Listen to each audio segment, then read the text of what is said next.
ಆದಿಕಾಂಡ ಅಧ್ಯಾಯ 8ರಲ್ಲಿ ನೋಹನ ವಿಮೋಚನೆ ಹಾಗೂ ಸೃಷ್ಟಿಯೊಂದಿಗೆ ದೇವರು ಮಾಡಿದ ಒಡಂಬಡಿಕೆಯ ಬಗ್ಗೆ ಕಲಿತೆವು. ನಾವು ದೇವರಿಗೆ ವಿಧೇಯರಾದರೆ ನಮ್ಮನ್ನು ಕಾಪಾಡಲು ನೋಹನ ದೊಡ್ಡ ಹಡಗಿನಂಥ ಯೋಜನೆಯನ್ನು ನಮಗಾಗಿ ಮಾಡುವರು. ಈ ದೊಡ್ಡ ದೇವರ ಕುರಿತಾಗಿ ನಮ್ಮ ಚಿಕ್ಕ ಮನಸ್ಸಿಗೆ ಗ್ರಹಿಸಲು ದೇವರ ಸಹಾಯವಿಲ್ಲದೆ ಸಾಧ್ಯವಾಗುವುದಿಲ್ಲ. ಇಂಥ ದೊಡ್ಡ ದೇವರ ದೃಷ್ಟಿಯಲ್ಲಿ ನಾವು ಮಕ್ಕಳೆನಿಸಿಕೊಳ್ಳುವ ಭಾಗ್ಯವನ್ನು ಯೇಸು ಕ್ರಿಸ್ತನ ಮೂಲಕ ನಮಗಾಗಿ ಸಾಧ್ಯ ಮಾಡಿದರು.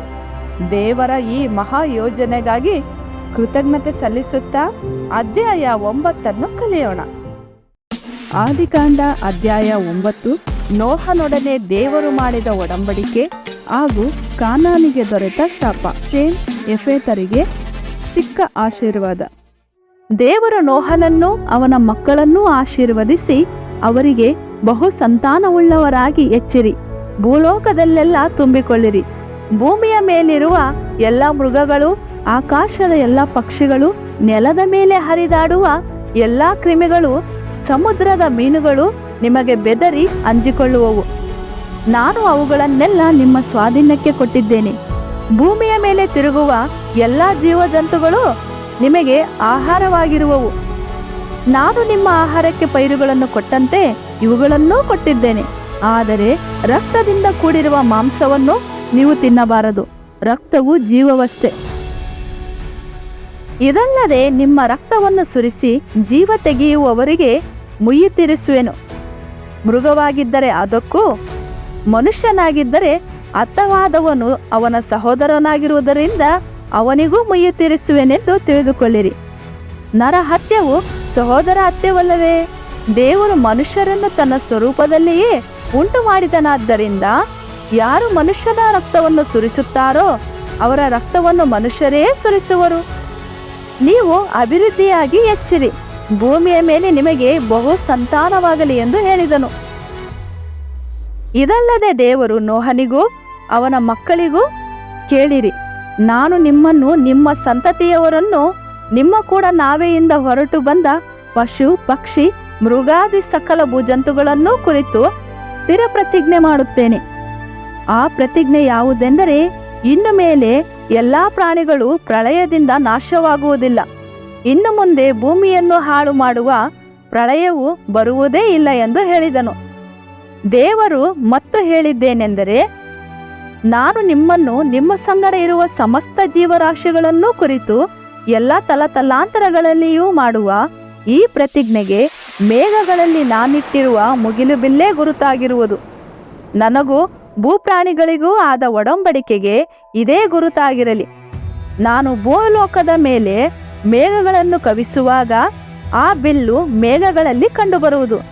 ಆಗ ನಾನು ನಿಮ್ಮನ್ನು ಎಲ್ಲ ಜೀವರಾಶಿಗಳನ್ನು ಕುರಿತು ಮಾಡಿದ ಪ್ರತಿಜ್ಞೆಯನ್ನು ಜ್ಞಾಪಕ ಮಾಡಿಕೊಳ್ಳುವೆನು.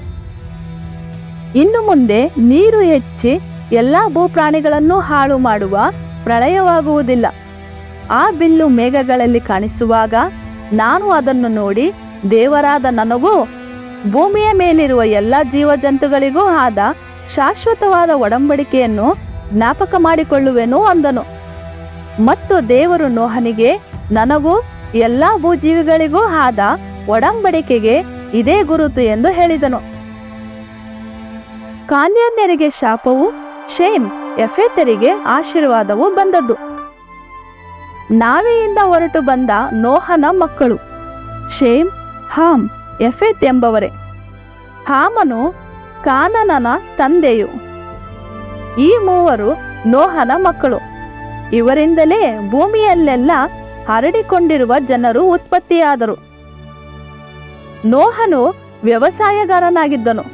ಅವನೇ ದ್ರಾಕ್ಷೆ ತೋಟವನ್ನು ಪ್ರಾರಂಭಿಸಿದನು. ಅವನು ದ್ರಾಕ್ಷಾರಸವನ್ನು ಕುಡಿಯಲು ಅಮಲೇರಿದ್ದರಿಂದ ಗುಡಾರದಲ್ಲಿ ಬೆತ್ತಲೆಯಾಗಿ ಬಿದ್ದಿದ್ದನು. ಕಾನಾನನ ತಂದೆಯಾದ ಹಾಮನು ತಂದೆಯು ಬೆತ್ತಲೆಯಾಗಿರುವುದನ್ನು ಕಂಡು ಹೊರಗಿದ್ದ ಅಣ್ಣ ತಮ್ಮಂದಿರಾದ ಶೇಮ್ ಯೆಫೆತರಿಗೆ ತಿಳಿಸಿದನು.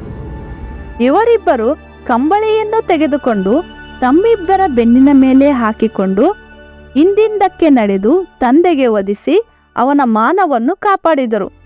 ಅವರು ಹಿಮ್ಮುಖರಾಗಿದ್ದರಿಂದ ತಂದೆಯು ಬೆತ್ತಲೆಯಾಗಿದ್ದದ್ದನ್ನು ನೋಡಲಿಲ್ಲ. ನೋಹನು ಅಮಲಿಳಿದೆದ್ದು ಕಿರಿಮಗನು ಮಾಡಿದ್ದನ್ನು ತಿಳಿದು, ಕಾನಾನನು ಶಾಪಗ್ರಸ್ತನಾಗಲಿ, ಅವನು ತನ್ನ ಅಣ್ಣ ತಮ್ಮಂದಿರಿಗೆ ದಾಸಾನುದಾಸನಾಗಲಿ ಅಂದನು. ಅವನು ಇನ್ನು ನುಡಿದಿದ್ದೇನೆಂದರೆ, ಶೇಮನ ದೇವರಾದ ಯೆಹೋವನಿಗೆ ಸ್ತೋತ್ರವಾಗಲಿ, ಕಾನಾನನು ಅವರಿಗೆ ದಾಸನಾಗಲಿ, ಯೆಫೆತನನ್ನು ದೇವರು ವಿಸ್ತರಿಸಲಿ, ಅವನು ಶೇಮನ ಗುಡಾರಗಳಲ್ಲಿ ವಾಸವಾಗಿರಲಿ, ಕಾನಾನನು ಅವರಿಗೆ ದಾಸನಾಗಲಿ ಎಂಬುದು.